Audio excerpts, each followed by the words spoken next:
अस्सलाम वालेकुम दोस्तों, मैं मियां मोहम्मद शाहिद महमूद ग्रीन पाकिस्तान जड़ांवाला से आपकी खिदमत में हाज़िर हूँ। आज हम बात करेंगे लहसुन की बेहतर पैदावार लेने के लिए हमें किन चीज़ों का ख्याल रखना चाहिए और ख़ास कर इस वक्त किस किस चीज़ की ज़रूरत है हमें, ताकि हम अपनी जो लहसुन काश्त कर चुके हैं उसकी पैदावार बेहतर ले सकें। सबसे पहले तो अक्सर मुझे फ़ोन आते रहते हैं। अभी नवंबर का आखिरी हफ्ता चल रहा है, तो दोस्त पूछ रहे हैं कि क्या हम अब लहसुन लगा दें, अभी लगा सकते हैं, टाइम है। तो दोस्तों, असल जो है लहसुन का टाइम, पहले भी मैं इस पर बात कर चुका हूँ कि ये अक्टूबर के आखिर तक लग जाना चाहिए। अगर आपने बेहतरीन और अच्छी पैदावार लेनी है तो किसी भी फसल की जो टाइमिंग है उसका आपको ख्याल रखना पड़ेगा।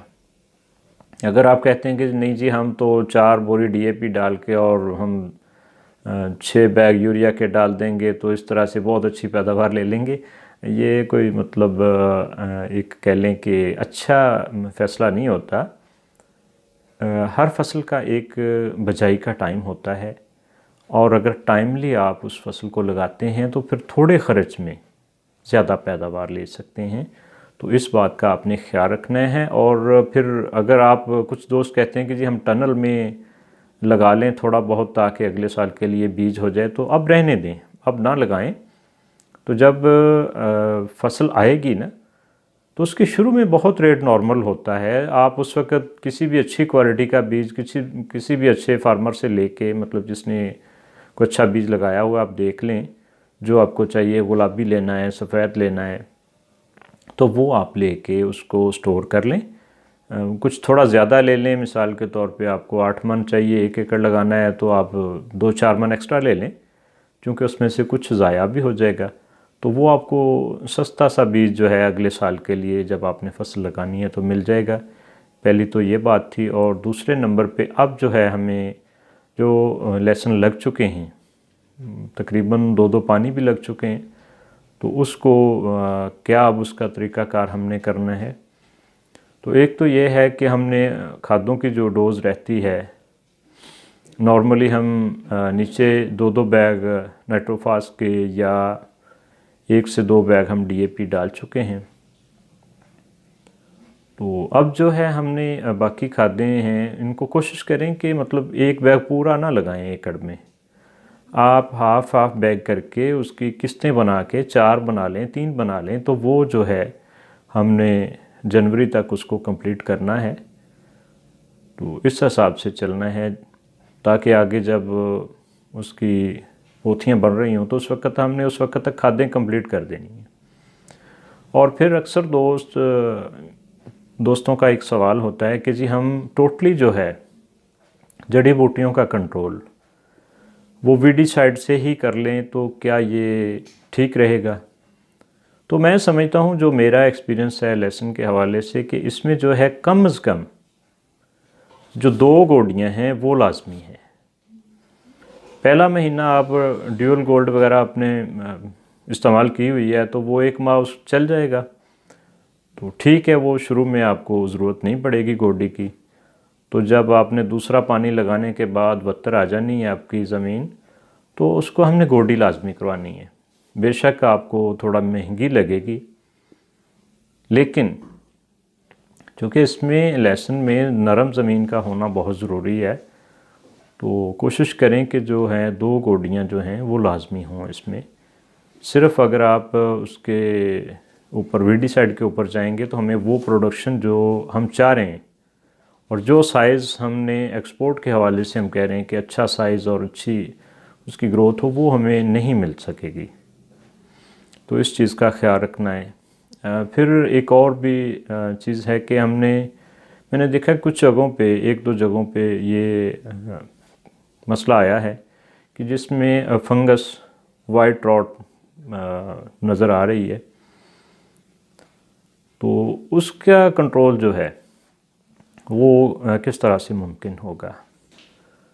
तो उसमें हम जो है केमिकल स्प्रे हैं उससे भी कर सकते हैं, जिसमें एंटी फंगस अवेलेबल हैं। और वो आप किसी भी अच्छी कंपनी का लेके, सोडियम थायोफिनेट है, कुछ और स्प्रे हैं, मैंकोजेब है, तो वो आप इस्तेमाल कर सकते हैं। उसका भी ठीक है, अच्छा रिज़ल्ट है। और अगर आप ऑर्गेनिक पे तैयार कर रहे हैं लहसुन को, और केमिकल में भी ये इस्तेमाल हो सकती है, तो हमारा जो प्रोडक्ट है ये मैं आपको दिखाता हूँ जी। ये बायो स्प्रे, ये आप उसको इस्तेमाल कर सकते हैं 1 लीटर फ़ी एकड़ के हिसाब से 100 लीटर पानी में डाल के आप उसको स्प्रे करवा दें, तो ये बड़ा अच्छा रिज़ल्ट दे जाता है फंगस के हवाले से भी, और ग्रोथ को भी ये बड़ा अच्छा प्रमोट करता है, क्योंकि इसमें ऑर्गेनिक एसिड्स पैदा करने वाले बैक्टीरिया और अमाइनो एसिड जो हैं नेचुरल बैक्टीरिया से अखज़ शुदा वो शामिल हैं। तो वो बड़ा अच्छा जो है ये जो फंगस के मसाइल हैं उनको कंट्रोल करता है, और साथ साथ जो है ना पत्ते की जो, और साथ साथ जो है वो पत्ते की चौड़ाई और उसकी लंबाई उसको भी बेहतर बनाता है। उसके पौधे की पूरी ग्रोथ जो वो बेहतर हो जाती है।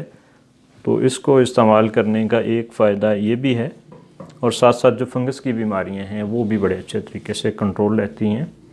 बेशक इसके साथ आप 1 किलो यूरिया पर 100 लीटर पानी में मिला के फ़ी एकड़ के हिसाब से इस्तेमाल कर सकते हैं, तो ये भी आपके लिए बड़ी एक हेल्पफुल प्रोडक्ट होगी। और फिर ये है कि जिन लोगों ने रिक्लेमर इस्तेमाल कर लिया है, माशाल्लाह बड़ी अच्छी ग्रोथ है, जिनमें डॉक्टर मनीब साहब हैं जेलम से, उन्होंने 2 एकड़ पे इस्तेमाल किया और रिपोर्ट दिया कि बहुत ही अच्छा उसका रिज़ल्ट मिला है, और माशाल्लाह बड़ी शानदार जो है उसकी लहसुन की ग्रोथ जा रही है। तो इंशाल्लाह यकीन है कि अच्छी प्रोडक्शन निकलेगी। और भी काफ़ी सारे दोस्तों ने मंगवा के लहसुन के ऊपर इस्तेमाल किया और वो बता रहे हैं कि बहुत अच्छा लहसुन, उनका ग्रोथ बड़ी अच्छी जा रही है।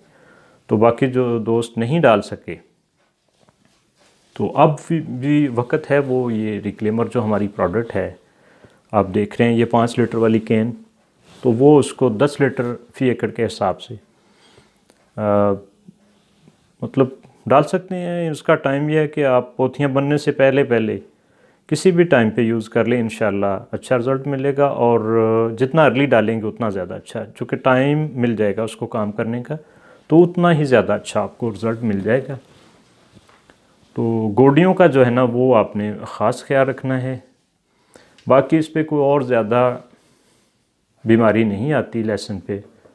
और नॉर्मली हमारे जो गुलाबी लहसुन और सफ़ेद लहसुन है इसमें तो फंगस भी बहुत कम आती है, लेकिन कहीं कहीं किसी किसी जगह पे ये शिकायत देखने में है।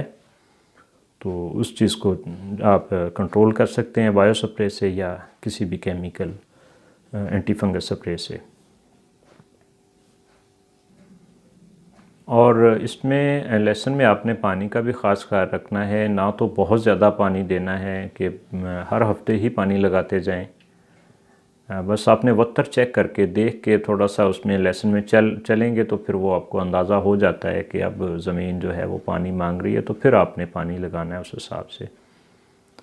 तो और आगे जाके फिर जब पोथियाँ बन रही हों, नीचे लहसुन बनना शुरू हो जाए, तो फिर आपने ख़ास ख्याल रखना है कि उसको पानी की शॉर्टेज ना हो, बहुत ज़्यादा दिनों तक जो है उसको सोखा ना मिले, उसका ख्याल रखना है आपने। उसमें मुनासिब वक्फे से आपने चेक करके कि अब इसको पानी चाहिए, वो आप चल फिर के देख सकते हैं, आपको आसानी से अंदाज़ा हो जाता है कि ज़मीन जो है अब उसमें वत्तर कम हो गया तो उसको पानी लगना चाहिए, ताकि पोथियाँ बनने का अमल जो है वो पूरा कंप्लीट हो।